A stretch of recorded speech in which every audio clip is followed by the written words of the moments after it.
Il est 18h10 à Alger. Madame, Monsieur, bonsoir. Bienvenue dans ce 24 heures Afrique à la une de l'actualité. L'intégration continentale, une priorité algérienne, réaffirme depuis Malabo à l'occasion de la 4e session ordinaire du comité technique spécial de l'Union africaine, les représentants algériens.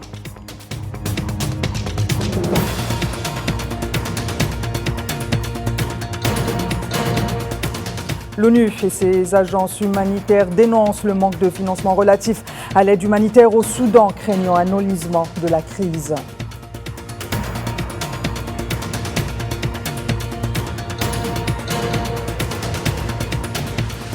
Et au Sénégal, la présence militaire française questionnée. Le Premier ministre sénégalais n'écarte pas l'éventualité de fermer les bases militaires dans son pays, mais ne remet pas en cause les accords entre Dakar et l'Hexagone.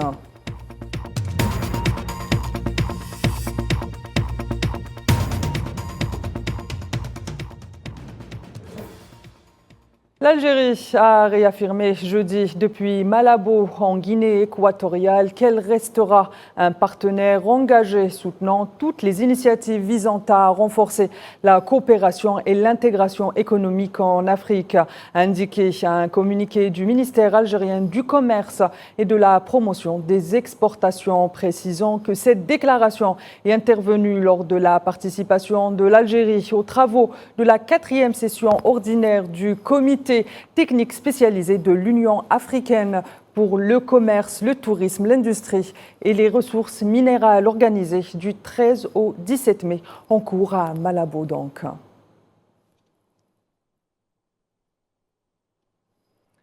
Et coopération économique algéro-européenne à présent avec le partenariat entre les deux rives de la Méditerranée. Un partenariat appelé sans cesse à se renouveler afin de battre la juste mesure du véritable potentiel existant en matière d'investissement. Kherdine Batache. L'investissement durable pourra-t-il être le fer de lance du partenariat économique entre l'Algérie et l'Europe? La question mérite en effet d'être posée et les deux parties ont justement tenté d'y répondre lors d'une conférence conjointe organisée à Alger. En présence d'entreprises algériennes et multinationales ainsi que de plusieurs experts, les responsables algériens et européens se sont penchés sur l'extraordinaire potentiel qui tend la main aux deux parties.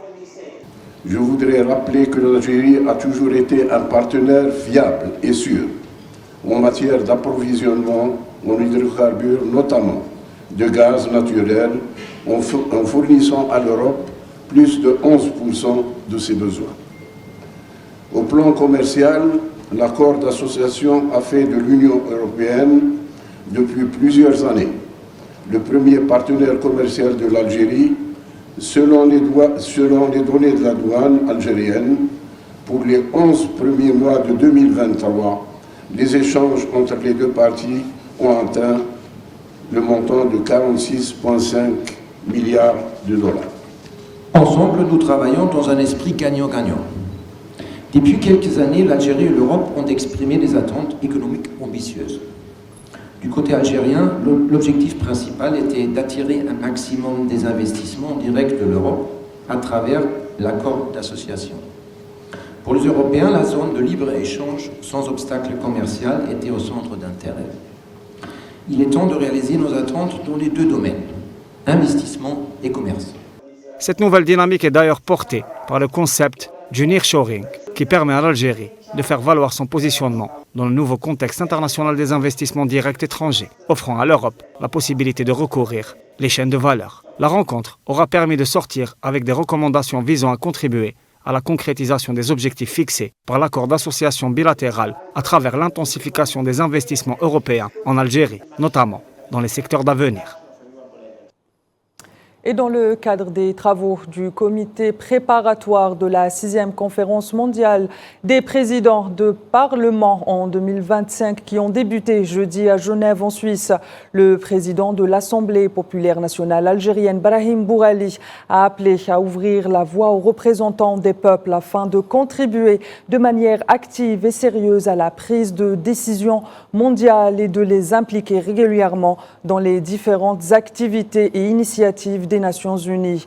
proposant la création d'une commission parlementaire consultative auprès de l'Organisation des Nations Unies, regroupant des représentants des parlements des États membres, indique un communiqué de l'Assemblée populaire algérienne. Et à cette occasion, Brahim Bourali a par ailleurs plaidé à l'actualisation de l'arsenal juridique pour faire face aux défis mondiaux de manière à permettre aux peuples encore sous occupation à réaliser au moins un de leurs objectifs au développement durable à l'horizon 2030. On l'écoute.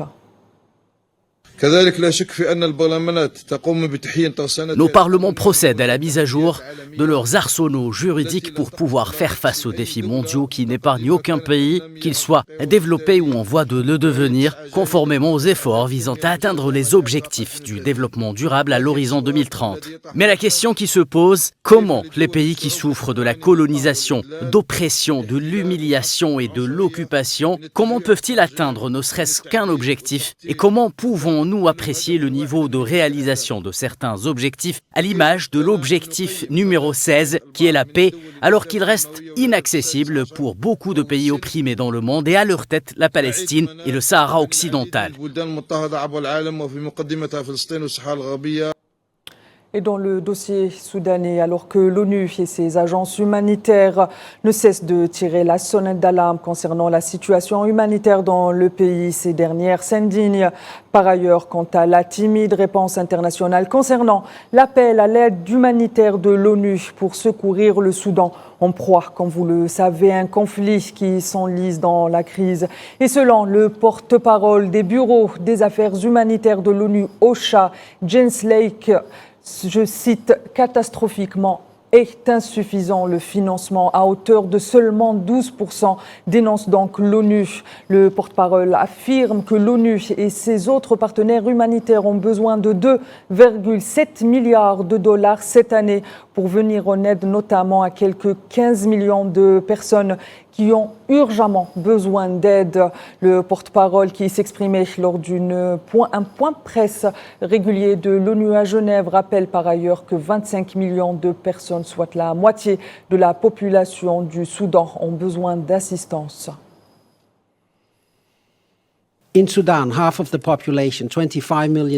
Au Soudan, la moitié de la population, soit 25 millions de personnes, ont besoin d'aide. La famine se rapproche, les maladies se rapprochent, les combats se rapprochent des civils, en particulier au Darfour. Le plan de réponse globale prévoit de toucher et d'aider 15 millions de personnes. Nous appelons à la mobilisation collective de 2,7 milliards de dollars. Jusqu'à aujourd'hui, nous n'avons reçu que 12% de ce montant. Il ne s'agit pas simplement d'un appel sous-financé, c'est un appel catastrophiquement sous-financé.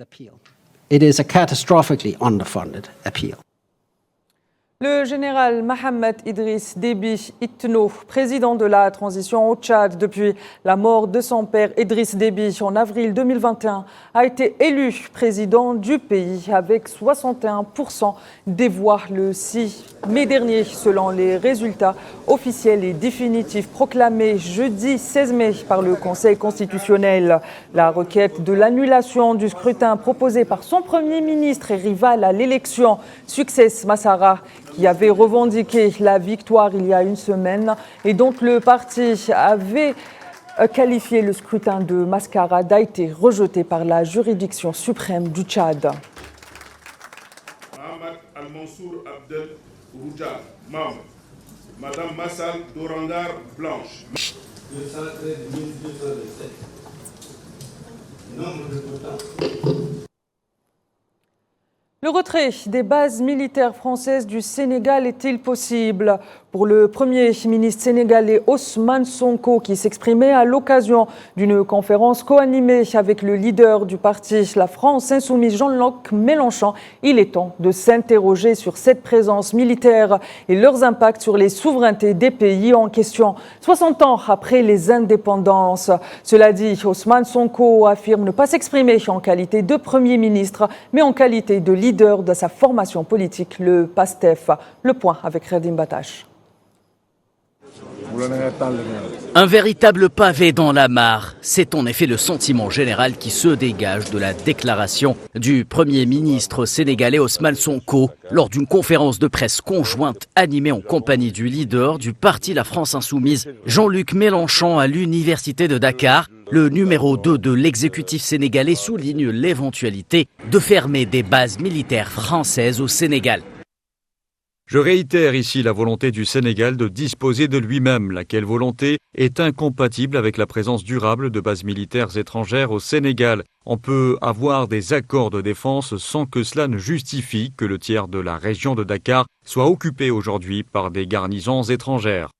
Une annonce qui vient conforter celle faite dans la presse sénégalaise sur la réduction des effectifs militaires français au Sénégal en juin prochain. C'est la marine française qui devrait quitter le pays. La base de Ouakam sera libérée aux 3/4 par ses occupants. À terme, la présence militaire française, estimée à près de 350 hommes après une première réduction intervenue en 2010, sera fortement réduite à la fin de l'année 2024 et ne devrait plus être constituée que de 260 éléments français au Sénégal.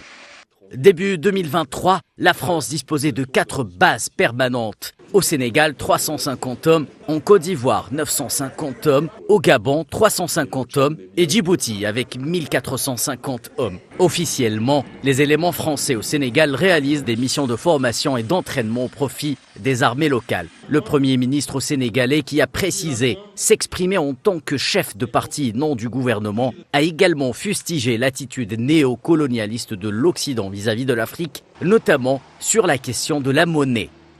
Aucun pays africain presque ne peut s'endetter en devise locale. Et cela doit cesser parce que nous en subissons les contre-coups. Et ce que nous voulons également, c'est une monnaie flexible, arrimée au moins à 2 devises, à même d'aider à amortir les chocs exogènes et accompagner notre compétitivité à l'exportation. Je ne pourrai pas faire tous les développements sur la question monétaire, mais si j'en parle, c'est que à chaque fois qu'un homme politique africain soulève la question monétaire, il devient le diable incarné. Du côté de Paris, les déclarations de Sonko ne devraient pas passer inaperçues compte tenu du rejet continental grandissant à l'égard de la politique étrangère française en Afrique qui se traduit par le départ des troupes de plusieurs pays à l'image du Mali et du Niger. Le président ougandais Yoweri Museveni est arrivé hier au Kenya pour une visite d'État. Museveni et son homologue kenyan William Ruto ont présidé à la signature de divers accords. Museveni et Ruto se sont adressés aux médias après leur rencontre, déclarant que les deux pays ont des intérêts mutuels, comme le montrent leurs histoires en tant qu'alliés et partenaires commerciaux.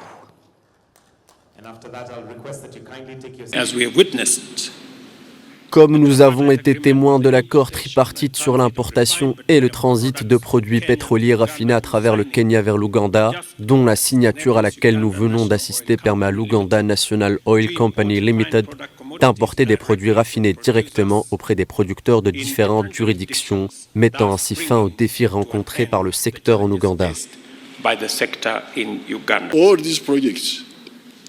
Tous ces projets nous rapprocheront désormais des 3 missions historiques, la prospérité à travers la création de richesses et l'accès au marché, la sécurité stratégique et l'utilisation maximale de l'Undugu.